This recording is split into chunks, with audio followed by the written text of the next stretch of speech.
ನಿಮಿಷ ನಿಲ್ಲಿಸಿ ನಾವು ಓದುವನ್ನು ಮುಂದುವರಿಸೋಣ. ಮೊಟ್ಟ ಮೊದಲಿಗೆ ಒಂದ್ ನಿಮಿಷ ನಾವು ಒಂದ್ ನಿಮಿಷ. ನಮ್ಮ ಗುಡ್ ಈವ್ನಿಂಗ್ ಸಹಾಯಕ ಫಾದರ್. ಧರ್ಮದಕ್ಷ ಬೆಂಗಳೂರು ಕ್ಷೇತ್ರದ ಸಹಾಯಕ ಧರ್ಮದಕ್ಷರಾದ ಅತಿ ಪೂಜ್ಯ ವಂದನೆಯ ರೈಟ್ ರೆವರೆಂಡ್ ಡಾಕ್ಟರ್ ಅರಗ ಸತೀಶ್ ಕುಮಾರ್ ಅವರು ನಮ್ಮ ಮಧ್ಯೆ ಇದ್ದಾರೆ. ಅವರನ್ನು ನಾವು ಸ್ವಾಗತಿಸಿ ನಮ್ಮನ್ನು ಉದ್ದೇಶಿಸಿ ಅವರು ಕೆಲವೊಂದು ಮಾತನಾಡಲಿದ್ದಾರೆ. ಅವರ ಆಶೀರ್ವಾದದೊಂದಿಗೆ ನಮ್ಮ ಈ ಕೌಟುಂಬಿಕ ಪವಿತ್ರ ಗ್ರಂಥದ ಪಠಣವನ್ನ ನಾವು ಆರಂಭಿಸಬೇಕೆಂದು ಕಳಕಳೆಯಿಂದ ನಿಮ್ಮೆಲ್ಲರನ್ನು ನಾನು ಕೇಳಿಕೊಳ್ಳುತ್ತೇನೆ. Dear bishop, over to you. ಪ್ರಿಯ ಥ್ಯಾಂಕ್ ಯು ಸಹೋದರ ಫಾದರ್. ಸಹೋದರಿಯರು, ಗುಡ್ ನಿಮ್ಮೆಲ್ಲರಿಗೂ evening dear bishop. Good evening. So ನಿಮ್ಮೆಲ್ಲರಿಗೂ ಹಾರ್ದಿಕ ಶುಭಾಶಯಗಳು. ಕನಕಪುರದಲ್ಲಿ ಈಗಾಗಲೇ ಈ ಒಂದು ಕಾರ್ಯಕ್ರಮವನ್ನು ಆಯೋಜಿಸಿದ್ದಾರೆ. ಅದಕ್ಕಾಗಿ ವಂದನೆಯನ್ನು ಸಲ್ಲಿಸ್ತಾ ಎಲ್ಲ ಕುಟುಂಬದವರಿಗೆ ನಾನು ಅಭಿನಂದನೆಯನ್ನು ಸಲ್ಲಿಸ್ತೇನೆ. ವಿಶೇಷವಾಗಿ ವಿಚಾರಣೆ ಗುರುಗಳಿಗೆ ನನ್ನ ಮನದಾಳದ ಕೃತಜ್ಞತೆಗಳು. ಇದನ್ನು ಹೀಗೆ ಮುಂದುವರಿಸಿಕೊಂಡು ಹೋಗುತ್ತಾ ಎಲ್ಲರನ್ನು ಪ್ರೋತ್ಸಾಹಿಸುವಂತೆ ಎಲ್ಲರಿಗೂ ಬೇಕಾದ ವಿಶೇಷವಾದ ಸಲಹೆ ಸೂಚನೆಗಳನ್ನು ನಮ್ಮ ಪದ ಜೀವನ್ ಪ್ರಸಾದ್ ಅವರು ನೀಡ್ತಾರೆ. ನಿಮ್ಮೆಲ್ಲರಿಗೂ ನಾನು ಅಭಿನಂದನೆಯನ್ನು ಸಲ್ಲಿಸ್ತೇನೆ. ಯಾಕಂದ್ರೆ ಇದೊಂದು ಬಹಳ ಮುಖ್ಯವಾದ ಮತ್ತು ಪವಿತ್ರವಾದ ಕಾರ್ಯ. ಈ ಕಾರ್ಯವನ್ನು ಹೀಗೆ ಮುಂದುವರಿಸಿಕೊಂಡು ಹೋಗುತ್ತಾ ಎಲ್ಲರೂ ಆ ಬೈಬಲ್ ಅನ್ನು ಅರಿಯಲು, ಕುಟುಂಬವಾಗಿ ಓದಲು ಇದೊಂದು ಪ್ರೇರಣೆಯಾಗುತ್ತದೆ. ಹಾಗಾಗಿ ನಿಮ್ಮೆಲ್ಲರಿಗೂ ಮತ್ತೊಮ್ಮೆ ಅಭಿನಂದನೆಗಳು. ಕುಟುಂಬ ಸಮೇತರಾಗಿ ಕುಳಿತು ಪ್ರತಿಯೊಬ್ಬರು ಈ ಒಂದು ಬೈಬಲ್ ಧ್ಯಾನವನ್ನು ಮಾಡಿ ಅಥವಾ ಓದಿ ಜೊತೆಲಿ ಸೇರಿ ಓದುವಾಗ ನಮ್ಮ ಬಾಂಧವ್ಯ ಆಗ್ಬೋದು, ನಮ್ಮ ಸಂಬಂಧಗಳ ಎಲ್ಲಕ್ಕಿಂತಲೂ ಹೆಚ್ಚಾಗಿ ದೇವರ ಮೇಲೆ ಇಟ್ಟಿರುವ ಪ್ರೀತಿ ಖಂಡಿತವಾಗಿ ಇದರಲ್ಲಿ ವ್ಯಕ್ತವಾಗ್ತದೆ. ಮತ್ತೊಮ್ಮೆ ಎಲ್ಲರಿಗೂ ಅಭಿನಂದನೆಗಳು. ವಿಶೇಷವಾಗಿ ಪದ ಜೀವನ್ ಪ್ರಸಾದ್ ನಿರ್ಧರಿಸೋದ ಇವರಿಗೆಲ್ಲರಿಗೂ ನಾನು ವಂದನೆಯನ್ನು ಸಲ್ಲಿಸ್ತೇನೆ. ಇದನ್ನು ಹೀಗೆ ಮುಂದುವರಿಸಿಕೊಂಡು ಹೋಗಿ. ಥ್ಯಾಂಕ್ ಯು ಡಿಯರ್ ನಮ್ಮನ್ನು ಬಿಷಪ್. ಆಶೀರ್ವದಿಸಿ ನಮಗೆ ಉತ್ತೇಜನವನ್ನು ನೀಡಿ ಮಾರ್ಗದರ್ಶನವನ್ನು ದಯಪಾಲಿಸಿದ ಅತಿ ಪೂಜ್ಯ ವಂದನೆಯ right reverend doctor Arogyaraj Satish Kumar, ನಮ್ಮ ಬೆಂಗಳೂರು ಮಹಾಧರ್ಮದ ಕ್ಷೇತ್ರದ ಸಹಾಯಕ ಧರ್ಮಾಧ್ಯಕ್ಷರು ಇವರು ನಮ್ಮೆಲ್ಲರನ್ನು ಉದ್ದೇಶಿಸಿ ಮಾತನಾಡಿ ಆಶೀರ್ವಾದ ನೀಡಿದ್ದಕ್ಕಾಗಿ ನಮ್ಮ ತುಂಬು ಹೃದಯದ ವಂದನೆಗಳನ್ನು ಬೈಬಲ್ ಆಯೋಗದ ವತಿಯಿಂದಲೂ ಮತ್ತು ಸಂತ ರೀಟಾ ವಿಚಾರಣೆ ದೇವಾಲಯ ಮತ್ತು ಕನಕಪುರ ವಿಚಾರಣೆಯ ವಂದನೆಯ ಸ್ವಾಮಿ ಡೇವಿಡ್ ಕುಮಾರ್ ಇವರ ಪರವಾಗಿಯೂ ಎಲ್ಲ ಭಕ್ತಾದಿಗಳ ಪರವಾಗಿಯೂ ನಮ್ಮ ಕಮಿಷನ್ ಆಯೋಗದ ಸದಸ್ಯರ ಪರವಾಗಿಯೂ ನಿಮಗೆ ತುಂಬು ಹೃದಯದ ವಂದನೆಯನ್ನು ಸಲ್ಲಿಸುತ್ತೇವೆ. Dear bishop, thank you so much. ಎಲ್ಲರಿಗೂ ವಂದನೆಗಳು. ಮತ್ತೊಮ್ಮೆ ನಿಮ್ಮೆಲ್ಲರಿಗೂ ಈ ಅಧ್ಯಯನದ ಶುಭಾಶಯಗಳನ್ನು ಕೋರುತ್ತಾ ಎಲ್ಲರೂ ಜೊತೆ ಸೇರಿ ಇದನ್ನು ಪಠಿಸಿರಿ. Thank you bishop. Thank you dear bishop. Thank you. Thank you Father Jeevan. We welcome Father Jeevan and Father David Kumar. Over to Father Jeevan. Okay. Dear ಅತಿ ಪೂಜ್ಯ ವಂದನೆಯ ಮಹಾಧರ್ಮ ಕ್ಷೇತ್ರದ ಸಹಾಯಕ ಧರ್ಮದಕ್ಷರಾದ ಅತಿ ಪೂಜ್ಯ ವಂದನೆಯ ಆರೋಗ್ಯ ಸತೀಶ್ ಕುಮಾರ್ ಅವರು ನಮಗೆ ಈಗಾಗಲೇ ಆಶೀರ್ವಾದವನ್ನು ನೀಡಿದ್ದಾರೆ. ಅವರ ಆಶೀರ್ವಾದದೊಂದಿಗೆ ನಾವು ಈ ಪವಿತ್ರ ಗ್ರಂಥದ ಪಠಣವನ್ನ ಪ್ರಾರಂಭಿಸೋಣ. ಈಗಾಗಲೇ ಪ್ರಾರಂಭಿಸಿದ್ದಾರೆ. ಓದುವವರಿಗೆ ನನ್ನ ಸ್ವಲ್ಪ ವಿಷಾದ ಹೇಳ್ತೇನೆ. ಕಾರಣ ನೀವು ಓದುವ ಉತ್ಸಾಹವನ್ನು ನೋಡಿ ನಾನು ನಿಲ್ಲಿಸ್ಬೇಕೋ ಬೇಡೋ ಅಂತ ನನಗೆ ಸ್ವಲ್ಪ ಇದಾಯ್ತು. ಆದ್ರೆ ಪೂಜಾ ಸಹಾಯಕ ಧರ್ಮದಕ್ಷಗಳಿಗೆ ಬೇರೆ ಕೆಲಸ ಕಾರ್ಯಗಳು ಇರುವುದರಿಂದ ಅವರಿಗೆ ನಾನು ತಡವಾಗಿ ನಿಲ್ಲಿಸ್ಲಿಕ್ಕೆ ಆಗುದಿಲ್ಲ. ಆದ್ರಿಂದ ಅವರ ಆಶೀರ್ವಾದನ ತೆಗೆದುಕೊಂಡಿದ್ದೇವೆ. ಮೊಟ್ಟ ಮೊದಲನೇದಾಗಿ ದೇವರ ಈ ಒಂದು ಆಶೀರ್ವಾದವನ್ನು ಪಡೆಯಲು ನಮಗೆ ಪವಿತ್ರ ಗ್ರಂಥವು ಈ ಸಂಸ್ಕಾರಿತ ಒಂದು ಸಂಕೇತವಾಗಿದೆ. ಈ ಒಂದು ಸಂಸ್ಕಾರಿತ ಸಂಕೇತ ಅಂದ್ರೆ ದೇವರ, ನಾವು ಆಂಗ್ಲ ಭಾಷೆಯಲ್ಲಿ ಹೇಳ್ತೇವೆ ಸಾಕ್ರಮೆಂಟಲ್ ಪ್ರೆಸೆನ್ಸ್ ಅಂತ ಹೇಳ್ಬಿಟ್ಟು, ಸಂಸ್ಕಾರಿಕವಾದಂತ ಒಂದು ದೇವರ ಪ್ರಸನ್ನತೆ. ಇದನ್ನು ನಾವು ಪವಿತ್ರ ಗ್ರಂಥದ ಮುಖಾಂತರ ಹೆಚ್ಚಾಗಿ ನಾವು ಏನ್ ಮಾಡ್ತೇವೆ, ಅಭ್ಯಾಸ ಮಾಡ್ತೇವೆ, ಓದ್ತೇವೆ ಮತ್ತು ತಿಳಿತೇವೆ. ಸಂಸ್ಕಾರಗಳ ಮುಖಾಂತರ ನಿಮಗೆ ವಂಜನೆಯ ಗುರುಗಳಿದ್ದಾರೆ, ಧರ್ಮ ಕೇಂದ್ರದ ಗುರುಗಳಿದ್ದಾರೆ. ಫಾದರ್ ಡೇವಿಡ್ ಕುಮಾರ್ ತುಂಬಾ ಆತ್ಮೀಯರಾದವರು. ಎಲ್ಲರಿಗೂ ನಮ್ಮ ಬೈಬಲ್ ಕಮಿಷನ್ಗೆ ಅವರಿಗೆ ತುಂಬಾ ಹತ್ತಿರವಾದವರು, ಪರಿಚಯವಿದೆ.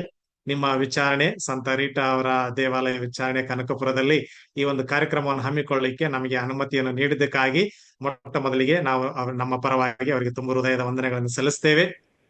ಮತ್ತು ಅದೇ ರೀತಿ ಹೋದ ವರ್ಷ ಅಲ್ಲ, ಇದೇ ವರ್ಷ ಜನವರಿ ತಿಂಗಳಲ್ಲಿ ಇದು ನಮ್ಮ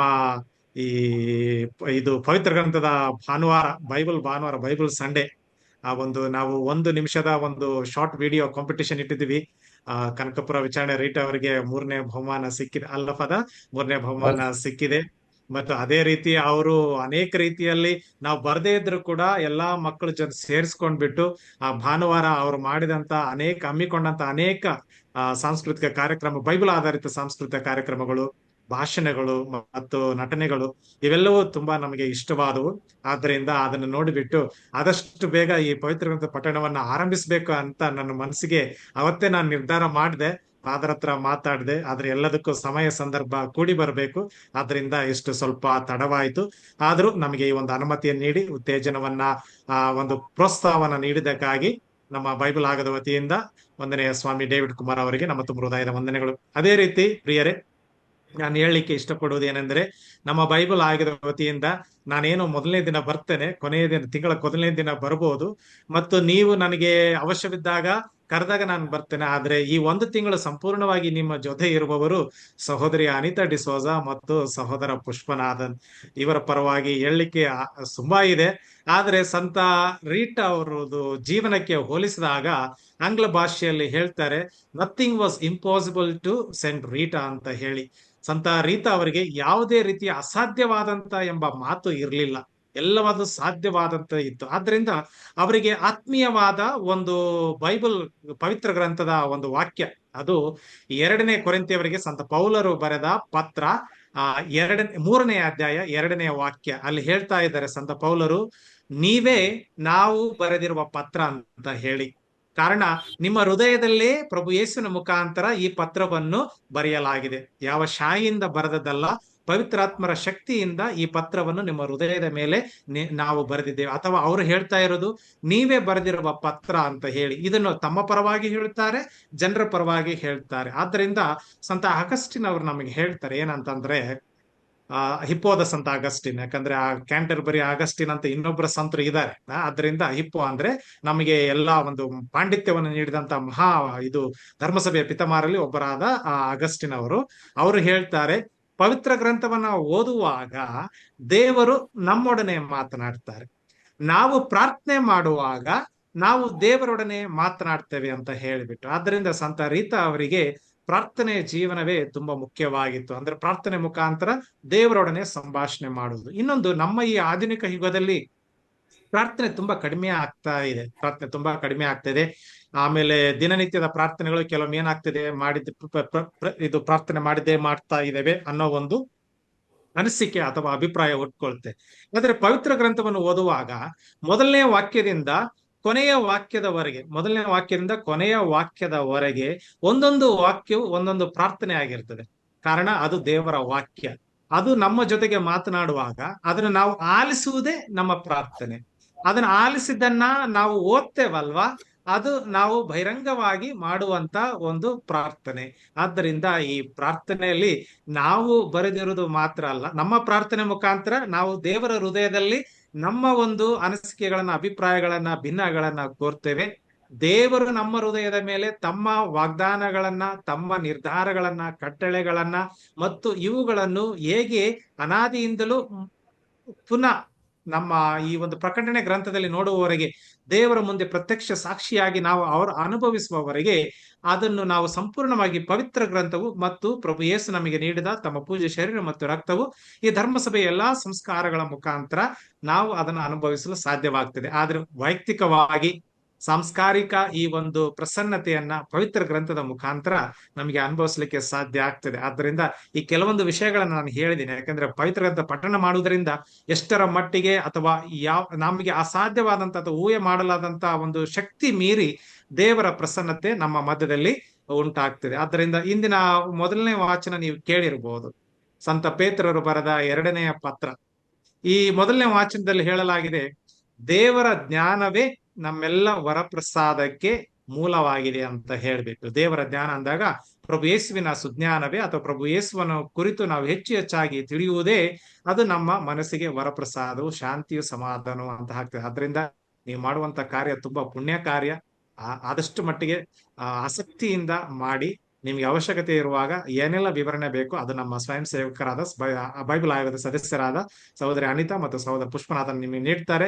ಹೆಚ್ಚಿನ ಮಾಹಿತಿಗಾಗಿ ನೀವು ಯಾವಾಗಲೂ ನನ್ನ ಸಂಪರ್ಕಿಸಬಹುದು. ನಾನು ಸದಾ ಸಿದ್ಧನಾಗಿರ್ತೇನೆ ಮತ್ತು ಇದನ್ನು ಅಚ್ಚುಕಟ್ಟಾಗಿ ಮುಂದುವರಿಸಿಕೊಂಡು ಹೋಗ್ಬೇಕಂತೇಳಿ ನಿಮ್ಮನ್ನು ಕಳೆಕಡೆಯಿಂದ ಕೇಳುತ್ತಾ ದೇವರಲ್ಲಿ ನಾನು ಸದಾ ಪ್ರಾರ್ಥಿಸ್ತೇನೆ. ಇದಕ್ಕೋಸ್ಕರ ಎಲ್ಲರಿಗೂ ತುಂಬಾ ಧನ್ಯವಾದಗಳು. ಧನ್ಯವಾದಗಳು ಫಾದರ್. ವಂದನೆಗಳು ನಿಮ್ಮೆಲ್ಲ ಪರವಾಗಿ. Thank you so much father. And Father we David welcome Father Obedi. David Kumar, who's always been a support. He was my former assistant parish priest of Resurrection Church. I'm so happy and feel blessed to see you, Father. Over to you, Father David. Now you are a parish priest. That time you were assistant priest. ಈಗ ದೊಡ್ಡ father ಮಾತಾಡಿ father. Good father. ಮೊದಲನೇದಾಗಿ ನಮ್ಮೊಂದಿಗೆ ಇರುವಂತಹ ಸಹಾಯಕ ಧರ್ಮಾಧ್ಯಕ್ಷರಾದಂತಹ Satish bishop ಅವರಿಗೆ ನನ್ನ ವಂದನೆಗಳನ್ನು ಸಲ್ಲಿಸ್ತೇನೆ. ನಮ್ಮೆಲ್ಲರನ್ನು ಆಶೀರ್ವದಿಸಿ ಒಂದು ಬೈಬಲ್ ಮ್ಯಾರಥಾನ್ ಅನ್ನ ಅವರು ಚಾಲನೆ ನೀಡಿದ್ದಾರೆ. ಅವರಿಗೆ ನಮ್ಮ ಧರ್ಮ ಕೇಂದ್ರದ ಪರವಾಗಿ ಧನ್ಯವಾದಗಳನ್ನು ಸಲ್ಲಿಸ್ತೇನೆ. ಅದೇ ರೀತಿ 1ನೇ ಸ್ವಾಮಿ ಜೀವನ್ ಬಹಳಷ್ಟು ಆಸಕ್ತಿಯಿಂದ ಈ ಒಂದು ಬೈಬಲ್ ಆಯೋಗವನ್ನು ಮುನ್ನಡೆಸ್ಕೊಂಡು ಹೋಗ್ತಾ ಇದ್ದೀರಾ. ಅನೇಕ ಒಂದು ಕ್ರಿಯೇಟಿವ್ ಆಗಿ ಇನಿಷಿಯೇಟಿವ್ಸ್ನ ತಗೊಂಡು ಪ್ರತಿಯೊಂದು ಧರ್ಮ ಕೇಂದ್ರದಲ್ಲೂ ಸಹ ಬೈಬಲ್ ಪಠಣ ಬಹಳ ಮುಖ್ಯ ಅನ್ನೋದನ್ನು ನೀವು ಈ ಒಂದು ಕಾರ್ಯಗಳ ಮುಖಾಂತರ ನೀವು ತೋರ್ಪಡಿಸ್ತಾ ಇದ್ದೀರಾ. ನಮಗೆ ಬೈಬಲ್ ವಾಕ್ಯ ನುಡಿಯುವಂತೆ ದೇವರ ವಾಕ್ಯ ಜೀವಂತವಾದಂತಹ ವಾಕ್ಯ, ಕ್ರಿಯಾತ್ಮಕವಾದಂತಹ ವಾಕ್ಯ, ಹಿಬ್ಬಾಯಿ ಕತ್ತಿಗಿಂತಲೂ ಹರಿತವಾದಂತಹ ಒಂದು ವಾಕ್ಯ ಅಂತೇಳಿ ದೇವರ ವಾಕ್ಯ ಪ್ರತಿಯೊಂದು ಕುಟುಂಬದಲ್ಲೂ ಪಠಿಸುವಾಗ, ಜಪಿಸುವಾಗ, ಆಲಿಸುವಾಗ ಖಂಡಿತವಾಗಲೂ ಆ ಒಂದು ಕುಟುಂಬದಲ್ಲಿ ದೇವರ ಪ್ರಸನ್ನತೆ ಇರ್ತದೆ. ದೇವರ ವಾಕ್ಯ ನಮ್ಮಲ್ಲಿ ಆಳವಾಗಿ ಬೇರೂರುವುದರ ಮುಖಾಂತರ ದೇವರ ವಾಕ್ಯ ನಮ್ಮ ಜೀವನವನ್ನು ಬದಲಾಯಿಸ್ತದೆ ಅನ್ನೋದು ನಮ್ಮ ವಿಶ್ವಾಸ. ಕಳೆದ ಭಾನುವಾರ ಮತ್ತೆ ನಾನು ಈಗಾಗಲೇ ವಾಟ್ಸಪ್ ಗ್ರೂಪಲ್ಲಿ ಈ ಒಂದು ಮಾಹಿತಿಯನ್ನು ನಮ್ಮ ಧರ್ಮ ಕೇಂದ್ರದಲ್ಲಿ ತಿಳಿಯಪಡಿಸಿದೆ.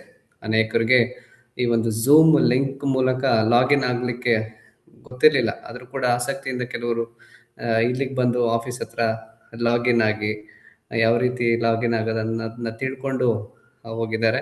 ಮುಂಬರುವ ದಿನಗಳಲ್ಲಿ ಎಲ್ಲರೂ ಸಹ ಈ ಒಂದು ಬೈಬಲ್ ಪಠಿಸೋದ್ರಲ್ಲಿ ಭಾಗವಹಿಸ್ತಾರೆ. ಈಗ ಬಂದಿರೋ ಎಲ್ರಿಗೂ ಸಹ ನಮ್ಮ ಧರ್ಮ ಕೇಂದ್ರದ ಎಲ್ಲ ಕುಟುಂಬದವರಿಗೆ ನನ್ನ ವಂದನೆಗಳನ್ನು ಸಲ್ಲಿಸ್ತೇನೆ. ಪ್ರತಿಯೊಂದು ಕುಟುಂಬದವರು ಸಹ ಈ ಒಂದು ಬೈಬಲ್ ಪಠಿಸೋದಾಗ್ಲಿ ಅಥವಾ ಪ್ರತಿನಿತ್ಯ ಈ ಒಂದು ಅರ್ಧ ಗಂಟೆ 9ರಿಂದ 9:30 ಏನು ಈ ಬೈಬಲನ್ನು ಓದ್ತಾರೆ ಎಲ್ಲರೂ ಸಹ ಅದರಲ್ಲಿ ಭಾಗವಹಿಸಿ ಆಲಿಸೋದ್ರಿಂದ ಖಂಡಿತವಾಗಲೂ ಎಲ್ರಿಗೂ ಆ ಒಂದು ಆಶೀರ್ವಾದ ಸಿಗುತ್ತೆ ಅಂತೇಳಿ ಆಶಿಸ್ತೇನೆ. ಅದೇ ರೀತಿ ಆಯೋಗದ ಪ್ರತಿಯೊಬ್ಬ ಸದಸ್ಯರಿಗೂ ಶ್ರೀಮತಿ ಅನಿತಾ ಅವರು ಹೇಳ್ತಿದ್ರು ನಮ್ಮ ಅಸಿಸ್ಟೆಂಟ್ ಗುರುಗಳಾಗಿದ್ರು ಅಂತ. ಖಂಡಿತವಾಗ್ಲೂ ಆಗ್ಲಿಂದನೂ ಅವರು ಈ ಒಂದು ಬೈಬಲ್ ಕಮಿಷನ್ ಆಗಿರ್ಬೋದು, ಧರ್ಮ ಕೇಂದ್ರದಲ್ಲ ಒಂದು ಆಕ್ಟಿವಿಟೀಸ್ ಆಗಿರ್ಬೋದು ಬಹಳ ಸಕ್ರಿಯವಾಗಿ ಆಸಕ್ತಿಯಿಂದ ಅವರು ಭಾಗವಹಿಸ್ತಾ ಇದ್ರು. ಅವ್ರಿಗೂ ಸಹ ನನ್ನ ವಂದನೆಗಳನ್ನು ಸಲ್ಲಿಸ್ತೇನೆ. ಅದೇ ರೀತಿ ನಾದನ್ ಅವರು ಸಹ ತಮ್ಚೆಟ್ಪಾಳ್ಯದಲ್ಲಿ ಇದ್ರು. ಅವರು ಸಹ ಬಹಳ ಆಸಕ್ತಿಯಿಂದ ಈ ಒಂದು ಕಾರ್ಯದಲ್ಲಿ ಭಾಗಿಯಾಗಿದ್ದಾರೆ. ಅವ್ರಿಗೂ ಸಹ ಅಭಿನಂದನೆಗಳು. ಎಲ್ಲರಿಗೂ ಧನ್ಯವಾದಗಳು. Thank you, Father. thank Thank you you so very much. Thank you so much. Sadananda ಅವರು ಶುರು ಮಾಡಬಹುದು ಓದ್ಲಿಕ್ಕೆ 3ನೇ ವಾಕ್ಯ ಅಂತ ಕಾಣುತ್ತೆ. ಸಾರಿ ನಿಮ್ಮನ್ನ ಸ್ಟಾಪ್ ಮಾಡಿದ್ದಕ್ಕೆ ಸಾರಿ, ಕಂಟಿನ್ಯೂ ಮಾಡಿ. ಇಲ್ಲ ಇಲ್ಲ ಶುರು ಮಾಡಿ, ಶುರು ಮಾಡಿ. ಮೊದ್ಲಿಂದ 3ನೇ ವಾಕ್ಯ. ಮಾಡ್ತಾ ಮೊದ್ಲಿಂದಾನೇ ಶುರು ಶುರು ಮಾಡಿ. ಮಾಡಿ. ಆದಿಕಾಂಡ ಮೊದಲಿಂದನೇ ಅಧ್ಯಾಯ ಶುರು ಮಾಡಿ. 1. ಆದಿಕಾಂಡ ಹಾ, ಅಧ್ಯಾಯ ಮೊದ್ಲು. 1ನೇ ವಾಕ್ಯದಿಂದ ಶುರು ಮಾಡಿ. ಓಕೆ. ಆದಿಕಾಂಡ 1ನೇ ಅಧ್ಯಾಯ. ಭೂಮ್ಯಾಕಾಶಗಳ ಉಗಮ. ಆದಿಯಲ್ಲಿ ದೇವರು ಪರಲೋಕ ಭೂಲೋಕವನ್ನು ಸೃಷ್ಟಿ ಮಾಡಿದರು. ಭೂಮಿ ನಿರಾಕಾರವಾಗಿಯೂ ಬರಿದಾಗಿಯೂ ಇತ್ತು. ಆದಿಸಾಗರದ ಮೇಲೆ ಕಗ್ಗತ್ತಲು ಕವಿದಿತ್ತು. ದೇವರಾತ್ಮ ಜಲರಾಶಿಯ ಮೇಲೆ ಚಲಿಸುತ್ತಿತ್ತು. ಆಗ ದೇವರು ಬೆಳಕಾಗಲಿ ಎನ್ನಲು ಬೆಳಕಾಯಿತು. ದೇವರ ಕಣ್ಣಿಗೆ ಅದು ಚೆನ್ನಾಗಿ ಕಂಡಿತು. ಅವರು ಬೆಳಕನ್ನು ಕತ್ತಲೆಯನ್ನು ಬೇರೆ ಬೇರೆ ಮಾಡಿ ಬೆಳಕಿಗೆ ಹಗಲೆಂದು ಕತ್ತಲೆಗೆ ಇರುಳೆಂದು ಹೆಸರಿಟ್ಟರು. ಹೀಗೆ ಬೈಗೂ ಬೆಳಗು ಆಗಿ ಮೊದಲನೆಯ ದಿನವಾಯಿತು. ಬಳಿಕ ದೇವರು ಜಲರಾಶಿಯ ನಡುವೆ ವಿಸ್ತಾರವಾದ ಒಂದು ಗುಮ್ಮಟವು ಉಂಟಾಗಲಿ, ಅದು ಕೆಳಗಿನ ನೀರನ್ನು ಮೇಲಿನ ನೀರನ್ನು ಬೇರೆ ಬೇರೆ ಮಾಡಲಿ ಎಂದರು. ಹಾಗೆಯೇ ಆಯಿತು. ಹೀಗೆ ದೇವರು ವಿಸ್ತಾರವಾದ ಗುಮ್ಮಟವೊಂದನ್ನು ಮಾಡಿ ಕೆಳಗಿದ್ದ ನೀರನ್ನು ಮೇಲಿದ್ದ ನೀರಿನಿಂದ ವಿಂಗಡಿಸಿದರು. ದೇವರು ಆ ಗುಮ್ಮಟಕ್ಕೆ ಆಕಾಶ ಎಂದು ಹೆಸರಿಟ್ಟರು. ಹೀಗೆ ಬೈಗೂ ಬೆಳಗು ಆಗಿ 2ನೆಯ ದಿನ ಆಯಿತು. ಅನಂತರ ದೇವರು ಆಕಾಶದ ಕೆಳಗಿರುವ ನೀರೆಲ್ಲ ಒಂದೇ ಸ್ಥಳದಲ್ಲಿ ಕೂಡಿಕೊಳ್ಳಲಿ, ಒಣ ನೆಲವು ಕಾಣಿಸಿಕೊಳ್ಳಲಿ ಎಂದರು. ಹಾಗೆಯೇ ಆಯಿತು. ದೇವರು ಒಣ ನೆಲಕ್ಕೆ ಭೂಮಿ ಎಂದು, ಜಲರಾಶಿಗೆ ಸಮುದ್ರ ಎಂದು ಹೆಸರಿಟ್ಟರು. ದೇವರ ಕಣ್ಣಿಗೆ ಅದು ಚೆನ್ನಾಗಿ ಕಂಡಿತು. ತರುವಾಯ ದೇವರು ಭೂಮಿಯಲ್ಲಿ ಸಸ್ಯಗಳನ್ನು, ಎಲ್ಲಾ ತರದ ದವಸ ಧಾನ್ಯ, ಹಣ್ಣು ಹಂಪಲು ಇವುಗಳನ್ನು ಬಿಡುವ ಗಿಡಮರ ಬಳ್ಳಿಗಳನ್ನು ಬೆಳೆಸಲಿ ಎಂದರು. ಅದು ಹಾಗೆಯೇ ಆಯಿತು. ಭೂಮಿಯಲ್ಲಿ ಸಸ್ಯಗಳು ಬೆಳೆದವು. ಎಲ್ಲಾ ತರದ ದವಸ ಧಾನ್ಯಗಳನ್ನು, ಹಣ್ಣು ಹಂಪಲುಗಳನ್ನು ಬಿಡುವ ಗಿಡಮರ ಬಳ್ಳಿಗಳು ಕಾಣಿಸಿಕೊಂಡವು. ದೇವರ ಕಣ್ಣಿಗೆ ಅವು ಚೆನ್ನಾಗಿ ಕಂಡವು. ಹೀಗೆ ಬೈಗೂ ಬೆಳಗೂ ಆಗಿ 3ನೆಯ ದಿನವಾಯಿತು. ಅದಾದ ನಂತರ ದೇವರು ಹಗಲು ಇರುಳುಗಳನ್ನು ಬೇರೆ ಬೇರೆ ಮಾಡಲು, ಋತು ಕಾಲಗಳನ್ನು, ದಿನ ಸಂವತ್ಸರಗಳನ್ನು ಸೂಚಿಸಲು ಹಾಗೂ ಭೂಮಿಗೆ ಬೆಳಕನ್ನೀಯಲು ಆಕಾಶ ದೀಪಗಳು ಉಂಟಾಗಲಿ ಎಂದರು. ಹಾಗೆಯೇ ಆಯಿತು. ಹಗಲನ್ನಾಳುವುದಕ್ಕೆ ಸೂರ್ಯನನ್ನು, ಇರುಳನ್ನಾಳುವುದಕ್ಕೆ ಚಂದ್ರನನ್ನು, ಹೀಗೆ 2 ದೀವಿಗೆಗಳನ್ನು ಸೃಷ್ಟಿ ಮಾಡಿದರು. ಅದು ಮಾತ್ರವಲ್ಲ, ನಕ್ಷತ್ರಗಳನ್ನು ಅವರು ಸೃಷ್ಟಿ ಮಾಡಿದರು. ಆ ದೀವಿಗೆಗಳನ್ನು ಆಕಾಶದಲ್ಲಿ ಇಟ್ಟು ಭೂಮಿಗೆ ಬೆಳಕನ್ನೀಯುವಂತೆ ಮಾಡಿದರು. ಹಾಗೂ ಹಗಲಿರುಳುಗಳನ್ನು ಆಳುವುದಕ್ಕೂ ಬೆಳಕನ್ನು ಕತ್ತಲನ್ನು ಬೇರೆ ಬೇರೆ ಮಾಡುವುದಕ್ಕೂ ಅವುಗಳನ್ನು ನೇಮಿಸಿದರು. ದೇವರ ಕಣ್ಣಿಗೆ ಅದು ಚೆನ್ನಾಗಿ ಕಂಡಿತು. ಹೀಗೆ ಬೈಗೂ ಬೆಳಗೂ ಆಗಿ 4ನೆಯ ದಿನ ಆಯಿತು. ಆಮೇಲೆ ದೇವರು ಹಲವಾರು ಜಲಜಂತುಗಳು ನೀರಿನಲ್ಲಿ ತುಂಬಿಕೊಳ್ಳಲಿ, ಭೂಮಿ ಆಕಾಶಗಳ ನಡುವೆ ಪಕ್ಷಿಗಳು ಹಾರಾಡಲಿ ಎಂದರು. ಈ ಪ್ರಕಾರ ದೇವರು ದೊಡ್ಡ ಜಲಚರಗಳನ್ನು, ನೀರಿನಲ್ಲಿ ತುಂಬಿರುವ ನಾನಾ ವಿಧವಾದ ಜೀವ ಜಂತುಗಳನ್ನು, ರೆಕ್ಕೆಗಳುಳ್ಳ ಸಕಲ ವಿಧವಾದ ಪಕ್ಷಿಗಳನ್ನು ಸೃಷ್ಟಿ ಮಾಡಿದರು. ದೇವರ ದೃಷ್ಟಿಗೆ ಅದು ಚೆನ್ನಾಗಿ ಕಂಡಿತು. ಅವುಗಳಿಗೆ ದೇವರು, ನೀವು ಅಭಿವೃದ್ಧಿಯಾಗಿ ಹೆಚ್ಚಿರಿ, ಜಲಚರಗಳು ಸಮುದ್ರದ ನೀರಿನಲ್ಲಿ ತುಂಬಿಕೊಳ್ಳಲಿ, ಪಕ್ಷಿಗಳು ಭೂಮಿಯ ಮೇಲೆ ಹೆಚ್ಚಲಿ ಎಂದು ಹೇಳಿ ಆಶೀರ್ವದಿಸಿದರು. ಹೀಗೆ ಬೈಗೂ ಬೆಳಗೂ ಆಗಿ 5ನೆಯ ದಿನ ಆಯಿತು. ಆ ಬಳಿಕ ದೇವರು, ಭೂಮಿಯಿಂದ ಎಲ್ಲಾ ತರದ ಜೀವ ಜಂತುಗಳು ಸೃಷ್ಟಿಯಾಗಲಿ, ದೊಡ್ಡ ಚಿಕ್ಕ ಸಾಕು ಪ್ರಾಣಿಗಳು, ಕಾಡು ಮೃಗಗಳು ಹುಟ್ಟಲಿ ಎಂದರು. ಅಂತೆಯೇ ಆಯಿತು. ಎಲ್ಲಾ ತರದ ದೊಡ್ಡ ಚಿಕ್ಕ ಕಾಡು ಮೃಗಗಳನ್ನು, ಸಾಕು ಪ್ರಾಣಿಗಳನ್ನು, ನೆಲದ ಮೇಲೆ ಹರಿದಾಡುವ ಕ್ರಿಮಿ ಕೀಟಗಳನ್ನು ದೇವರು ಸೃಷ್ಟಿ ಮಾಡಿದರು. ಅವರ ನೋಟಕ್ಕೆ ಅದು ಚೆನ್ನಾಗಿ ಕಂಡಿತು. ಅದಾದ ನಂತರ ದೇವರು, ನಮ್ಮಂತೆಯೇ ಇರುವ ಹಾಗೂ ನಮ್ಮನ್ನು ಹೋಲುವ ಮನುಷ್ಯರನ್ನು ಉಂಟು ಮಾಡೋಣ. ಅವರು ಸಮುದ್ರದಲ್ಲಿರುವ ಮೀನುಗಳ ಮೇಲೆಯೂ, ಅಂತರಿಕ್ಷದಲ್ಲಿ ಹಾರಾಡುವ ಪಕ್ಷಿಗಳ ಮೇಲೆಯೂ, ದೊಡ್ಡ ಚಿಕ್ಕ ಸಾಕು ಪ್ರಾಣಿ ಹಾಗೂ ಕಾಡು ಮೃಗಗಳ ಮೇಲೆಯೂ, ನೆಲದ ಮೇಲೆ ಹರಿದಾಡುವ ಕ್ರಿಮಿಕೀಟಗಳ ಮೇಲೆಯೂ ದೊರೆತನ ಮಾಡಲಿ ಎಂದರು. ಹೀಗೆ ದೇವರು ಸೃಷ್ಟಿಸಿದರು. ನರರನ್ನು ತಮ್ಮ ಹೋಲಿಕೆಯಲ್ಲಿ, ಸೃಷ್ಟಿಸಿದವರನ್ನು ದೇವಾನುರೂಪದಲ್ಲಿ, ಸೃಷ್ಟಿಸಿದವರನ್ನು ಸ್ತ್ರೀ ಪುರುಷರನ್ನಾಗಿ. ಅವರನ್ನು ದೇವರು ಆಶೀರ್ವದಿಸಿ, ನೀವು ಅಭಿವೃದ್ಧಿಯಾಗಿ ಅನೇಕ ಮಕ್ಕಳನ್ನು ಪಡೆಯಿರಿ, ಭೂಮಿಯಲ್ಲಿ ಹರಡಿಕೊಂಡು ಅದನ್ನು ವಶಪಡಿಸಿಕೊಳ್ಳಿರಿ, ಸಮುದ್ರದ ಮೀನುಗಳ ಮೇಲೆಯೂ, ಆಕಾಶದ ಪಕ್ಷಿಗಳ ಮೇಲೆಯೂ, ಭೂಮಿಯಲ್ಲಿ ಚಲಿಸುವ ಎಲ್ಲ ಪ್ರಾಣಿಗಳ ಮೇಲೆಯೂ ದೊರೆತನ ಮಾಡಿರಿ. ಇನ್ನು ಭೂಮಿಯಲ್ಲಿರುವ ಎಲ್ಲಾ ತರದ ದವಸ ಧಾನ್ಯಗಳನ್ನು, ಹಣ್ಣು ಹಂಪುಲಗಳನ್ನು ನಿಮಗೆ ಆಹಾರವಾಗಿ ಕೊಟ್ಟಿದ್ದೇನೆ. ಇದಲ್ಲದೆ ಭೂಮಿಯ ಮೇಲೆ ತಿರುಗಾಡುವ ದೊಡ್ಡ ಚಿಕ್ಕ ಮೃಗಗಳಿಗೂ, ಆಕಾಶದಲ್ಲಿ ಹಾರಾಡುವ ಪಕ್ಷಿಗಳಿಗೂ, ನೆಲದಲ್ಲಿ ಹರಿದಾಡುವ ಕ್ರಿಮಿ ಕೀಟಗಳಿಗೂ ಹುಲ್ಲು ಸೊಪ್ಪುಗಳನ್ನು ಆಹಾರವಾಗಿ ಕೊಟ್ಟಿದ್ದೇನೆ ಎಂದು ಹೇಳಿದರು. ಹಾಗೆಯೇ ಆಯಿತು. ತಾವು ಸೃಷ್ಟಿಸಿದ ಎಲ್ಲವನ್ನು ದೇವರು ನೋಡಿದರು. ಅವೆಲ್ಲವೂ ಬಹಳ ಚೆನ್ನಾಗಿತ್ತು. ಹೀಗೆ ಬೈಗೂ ಬೆಳಗೂ ಆಗಿ 6ನೆಯ ದಿನ ಆಯಿತು. 2ನೇ ಅಧ್ಯಾಯ. ಪರಲೋಕ ಭೂಲೋಕಗಳು ಅವುಗಳಲ್ಲಿ ಇರುವ ಸಮಸ್ತವು ಹೀಗೆ ನಿರ್ಮಿತವಾದವು. ದೇವರು ತಮ್ಮ ಸೃಷ್ಟಿ ಕಾರ್ಯವನ್ನು ಮುಗಿಸಿಬಿಟ್ಟು 7ನೆಯ ದಿನದಲ್ಲಿ ವಿಶ್ರಮಿಸಿಕೊಂಡರು. ಆ 7ನೆಯ ದಿನವು ಪರಿಶುದ್ಧವಾಗಿರಲಿ ಎಂದು ಆಶೀರ್ವದಿಸಿದರು. ತಮ್ಮ ಸೃಷ್ಟಿ ಕಾರ್ಯವನ್ನೆಲ್ಲ ಮುಗಿಸಿ ಆ ದಿನದಂದು ವಿಶ್ರಮಿಸಿಕೊಂಡ ಕಾರಣ ಹಾಗೆ ಮಾಡಿದರು. ಇತಿ ಪರಲೋಕ ಭೂಲೋಕಗಳ ನಿರ್ಮಾಣ ಚರಿತ್ರೆ. ಏದೇನ್ ಉದ್ಯಾನವನ. ದೇವರಾದ ಸರ್ವೇಶ್ವರ ಸ್ವಾಮಿ ಪರಲೋಕ ಭೂಲೋಕಗಳನ್ನು ಸೃಷ್ಟಿ ಮಾಡಿದಾಗ ಯಾವ ಗಿಡಗಳು ಭೂಮಿಯಲ್ಲಿ ಇರಲಿಲ್ಲ, ಯಾವ ಬೀಜವು ಮೊಳೆತಿರಲಿಲ್ಲ. ಏಕೆಂದರೆ ದೇವರಾದ ಸರ್ವೇಶ್ವರ ಭೂಮಿಯ ಮೇಲೆ ಮಳೆಯನ್ನು ಸುರಿಸಿರಲಿಲ್ಲ. ಭೂಮಿಯನ್ನು ವ್ಯವಸಾಯ ಮಾಡಲು ಮನುಷ್ಯನು ಇರಲಿಲ್ಲ.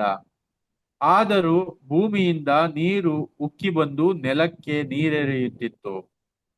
ಹೀಗಿರಲು ದೇವರಾದ ಸರ್ವೇಶ್ವರ ನೆಲದ ಮೇಲೆ ಮಣ್ಣಿನಿಂದ ಮನುಷ್ಯನನ್ನು ರೂಪಿಸಿ ಅವನ ಮೂಗಿನಲ್ಲಿ ಜೀವಶ್ವಾಸವನ್ನು ಊದಿದರು.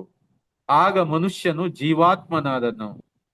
ಇದಲ್ಲದೆ ದೇವರಾದ ಸರ್ವೇಶ್ವರ ಪೂರ್ವ ದಿಕ್ಕಿನಲ್ಲಿರುವ ಏದೇನ್ ಪ್ರದೇಶದಲ್ಲಿ ಒಂದು ಉದ್ಯಾನವನವನ್ನು ಮಾಡಿ ತಾವು ರೂಪಿಸಿದ ಮನುಷ್ಯನನ್ನು ಅದರಲ್ಲಿ ಇರಿಸಿದರು. ನೋಟಕ್ಕೆ ರಮ್ಯವೂ ಊಟಕ್ಕೆ ರುಚಿಕರವೂ ಆದ ನಾನಾ ತರದ ಮರಗಳನ್ನು ದೇವರಾದ ಸರ್ವೇಶ್ವರ ಅಲ್ಲಿ ಬೆಳೆಯ ಮಾಡಿದರು. ಆ ವನದ ಮಧ್ಯದಲ್ಲಿ ಜೀವದಾಯಕ ವೃಕ್ಷವನ್ನು ಹಾಗೂ ಒಳಿತು ಕೆಡುಕುಗಳ ಅರಿವನ್ನು ಮೂಡಿಸುವ ವೃಕ್ಷವನ್ನು ಬೆಳೆಯಿಸಿದರು. ಏದೇನ್ ಪ್ರದೇಶದಲ್ಲಿ ಒಂದು ನದಿ ಹುಟ್ಟಿ ಆ ವನಕ್ಕೆ ನೀರೆರೆಯುತ್ತಿತ್ತು. ಅದು ಅಲ್ಲಿಂದ ಹರಿದು ಆಚೆ ಕಡೆ 4 ಉಪನದಿಗಳಾಗಿ ಕವಲೊಡೆದಿತ್ತು. ಮೊದಲನೆಯದರ ಹೆಸರು ಪೀಶೋನ್. ಇದು ಬಂಗಾರ ದೊರಕುವ ದೇಶವನ್ನೆಲ್ಲ ಸುತ್ತಿ ಹರಿಯುತ್ತದೆ. ಆ ದೇಶದ ಬಂಗಾರ ಅಪ್ಪಟವಾದುದು. ಬದುಲೋಕ ಎಂಬ ವಿಶೇಷ ಸಾಂಬ್ರಾಣಿ, ಗೋಮೇಧಿಕ ಎಂಬ ರತ್ನವು ಅಲ್ಲಿ ದೊರಕುತ್ತವೆ. ಎರಡನೆಯ ನದಿಯ ಹೆಸರು ಗೀಹೋನ್. ಇದು ಕೂಶ್ ದೇಶವನ್ನೆಲ್ಲ ಸುತ್ತುತ್ತದೆ. ಮೂರನೇ ನದಿಯ ಹೆಸರು ಟೈಗ್ರಿಸ್. ಇದು ಅಸಿರಿಯಾ ದೇಶದ ಪೂರ್ವಕ್ಕೆ ಹರಿಯುತ್ತದೆ. ನಾಲ್ಕನೆಯದು ಯುಫ್ರೆಟಿಸ್ ನದಿ. ದೇವರಾದ ಸರ್ವೇಶ್ವರ ಆ ಮನುಷ್ಯನನ್ನು ಕರೆದುಕೊಂಡು ಹೋಗಿ ಏದೇನ್ ವನವನ್ನು ಕೃಷಿ ಮಾಡುವುದಕ್ಕೂ ಕಾಯುವುದಕ್ಕೂ ಅದರಲ್ಲಿ ಬಿಟ್ಟರು. ಇದಲ್ಲದೆ ದೇವರಾದ ಸರ್ವೇಶ್ವರ ಆ ಮನುಷ್ಯನಿಗೆ, ನೀನು ಈ ತೋಟದಲ್ಲಿರುವ ಎಲ್ಲಾ ಮರದ ಹಣ್ಣುಗಳನ್ನು ಯಥೇಚ್ಛವಾಗಿ ತಿನ್ನಬಹುದು, ಆದರೆ ಒಳಿತು ಕೆಡುಕುಗಳ ಅರಿವನ್ನು ಹುಟ್ಟಿಸುವ ಮರದ ಹಣ್ಣನ್ನು ಮಾತ್ರ ತಿನ್ನಬಾರದು. ತಿಂದೆಯಾದರೆ ಅದೇ ದಿನ ಸತ್ತು ಹೋಗುವೆ ಎಂದು ವಿಧಿಸಿದರು.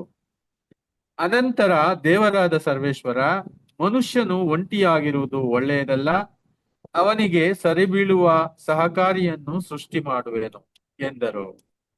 ಎಲ್ಲ ಭೂಜಂತುಗಳನ್ನು ಆಕಾಶದ ಪಕ್ಷಿಗಳನ್ನು ಮಣ್ಣಿನಿಂದ ನಿರ್ಮಿಸಿದ ಅವರು, ಮನುಷ್ಯನು ಇವುಗಳಿಗೆ ಏನೇನು ಹೆಸರಿಡುವೆನೋ ನೋಡೋಣವೆಂದು ಅವನ ಬಳಿಗೆ ಅವುಗಳನ್ನು ಬರಮಾಡಿದರು.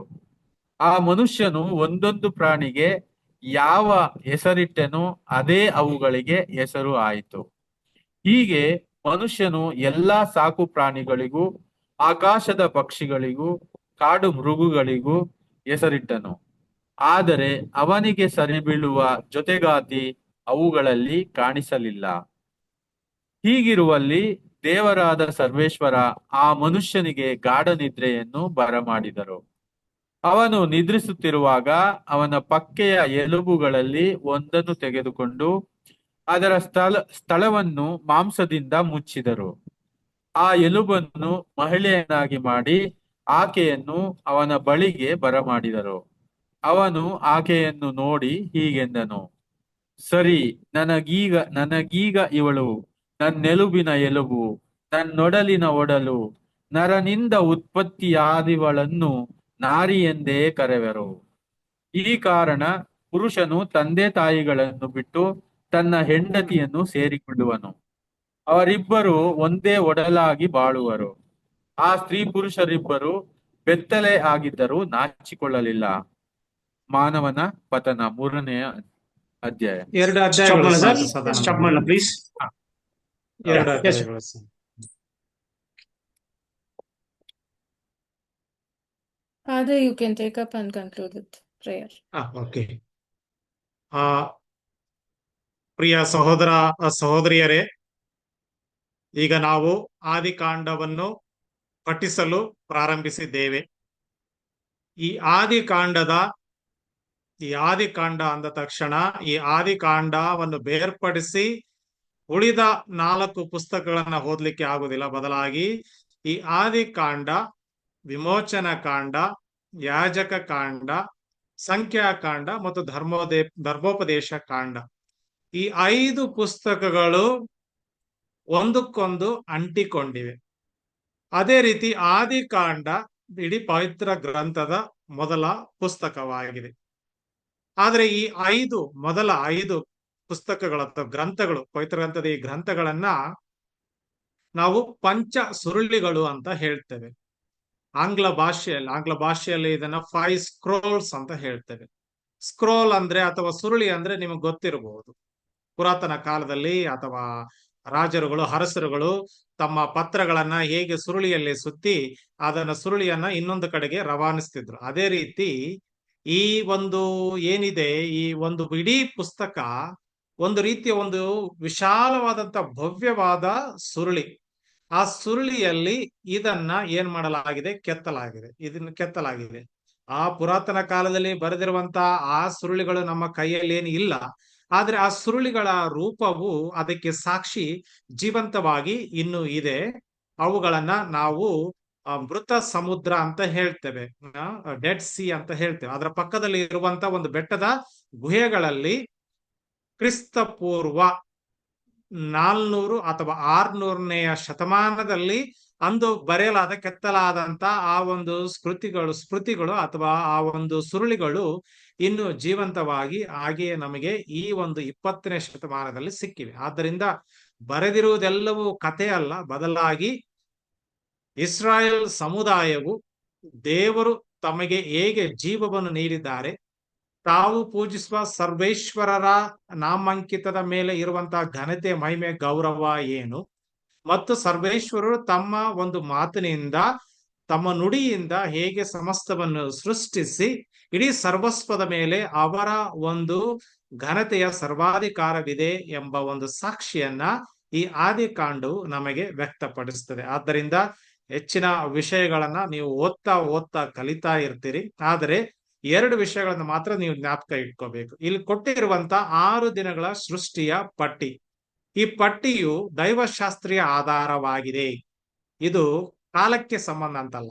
ದೇವರು ನಿಗದಿಪಡಿಸುವ ಆ ಕಾಲದ ಒಡೆಯರು ದೇವರು. ಆದ್ದರಿಂದ ದೇವರು ನಿಗದಿಪಡಿಸುವ ಅಥವಾ ದೇವರೇ ಮೂಲಕರ್ತರಾಗಿ, ಕಾಲಕ್ಕೆ ದೇವರೇ ಸರ್ವೇಶ್ವರ ಮೂಲಕರ್ತರಾಗಿರುವುದರಿಂದ ಅವರ ಒಂದು ಮನಗಣನೆಯ ಪ್ರಕಾರ ನಮಗೆ ಇದನ್ನು ಅಳಿಯಲು ಸಾಧ್ಯವಿಲ್ಲ. ಬದಲಾಗಿ ನಮ್ಮ ವಾಸ್ತವದ ಪ್ರಕಾರ ಹೇಗೆ 1 ದಿನ, 2 ದಿನ, 3 ದಿನ ಹಾಗೆ, ಮತ್ತು 7ನೇ ದಿನ ದೇವರ ವಿಶ್ರಾಂತಿಯ ದಿನ ಎಂದ್ರೆ ನಮ್ಮ ಒಂದು ಧಾರ್ಮಿಕ ಸಂಪ್ರದಾಯದ ಒಂದು ಆಧಾರದ ಮೇಲೆ ಇಡೀ ಸಮಸ್ತವನ್ನ ಧ್ಯಾನಿಸಲು, ಪೂಜಿಸಲು, ಸೃಷ್ಟಿಯ ಮೂಲಕರ್ತರಾದ ಸೃಷ್ಟಿಕರ್ತರನ್ನ ಆರಾಧಿಸಲು ಈ 6 ದಿನಗಳ ಇಡೀ ಸಮಸ್ತ ಸೃಷ್ಟಿಕರ್ತರ ಸರ್ವೇಶ್ವರನ ಸ್ತುತಿಸುವಂತ ಇದು ಒಂದು ಆರಾಧನೆಯ ಗೀತೆಯಾಗಿದೆ. ಮತ್ತು ಅದೇ ರೀತಿ ಮಾನವ ಜನಾಂಗದ ಮೂಲ ವಿವರಣೆಯಾಗಿದೆ ಮತ್ತು ಇಡೀ ಸಮಸ್ತ ಹೇಗೆ ಉಂಟಾಯಿತು ಅಂತ ಆಗಿದೆ. ಇದು ದೈವಶಾಸ್ತ್ರೀಯವಾದ ಒಂದು ವಿವರಣೆ.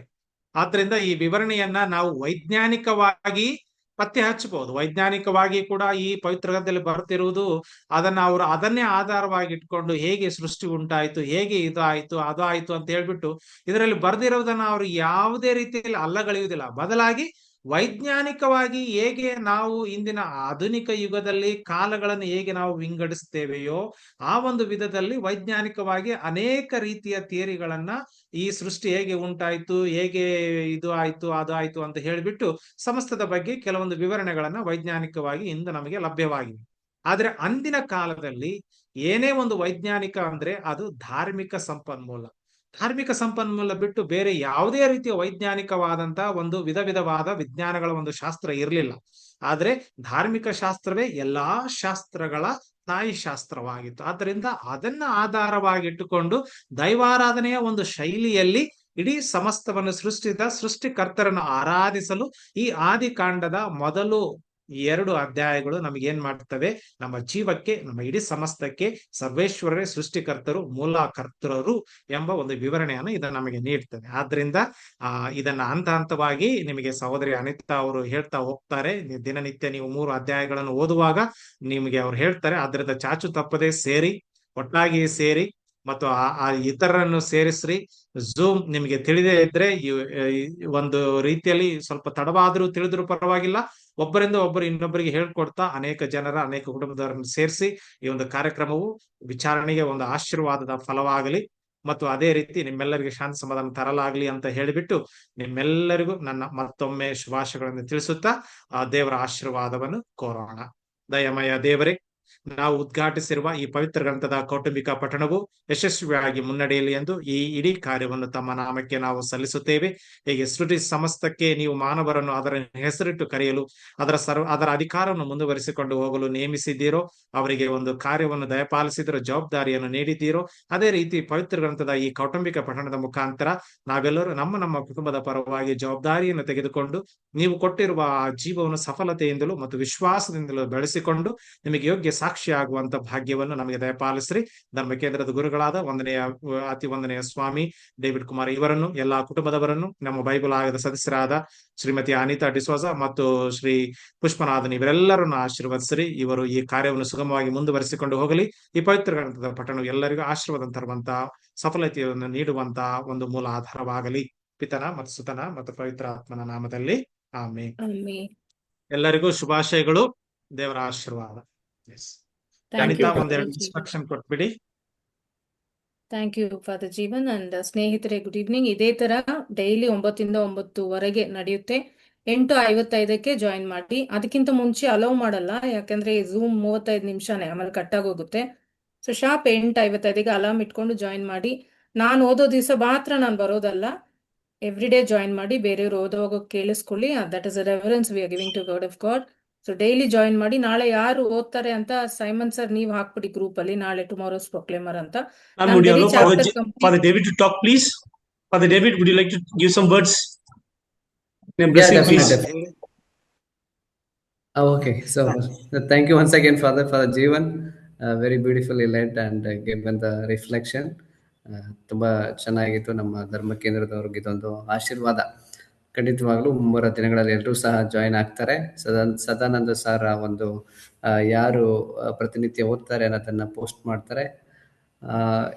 ಈಗಾಗಲೇ ಒಂದು ವಾರಕ್ಕೆ ಯಾರು ಓದ್ತಾರೆ ಅನ್ನೋದನ್ನ ಫಿಕ್ಸ್ ಮಾಡಿದ್ದಾರೆ. ಬರೋ ವಾರಕ್ಕೆ ಲಿಸ್ಟ್ ಹಾಕ್ತೀವಿ.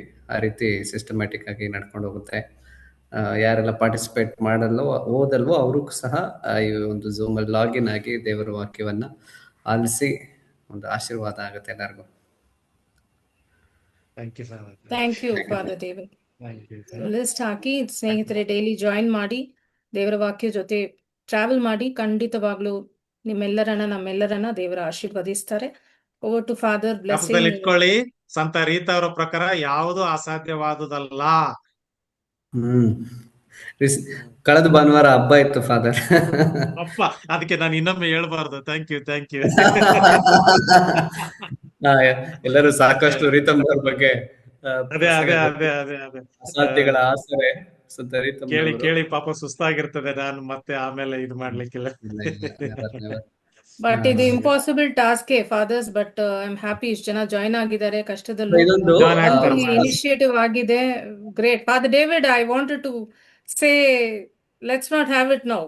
I'm not joking, but I'm very happy that we made it. So not we, I think it's God's grace and nothing is impossible.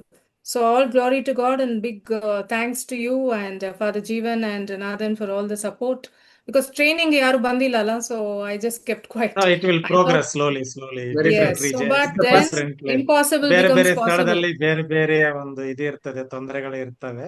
ಆದ್ರೂ ಅದು ನಡೆಯುತ್ತೆ. ದೇವರ ಆಶೀರ್ವಾದ ನಡ್ಕೊಂಡು ಹೋಗ್ತಾ ಇರುತ್ತೆ. Thank you fathers.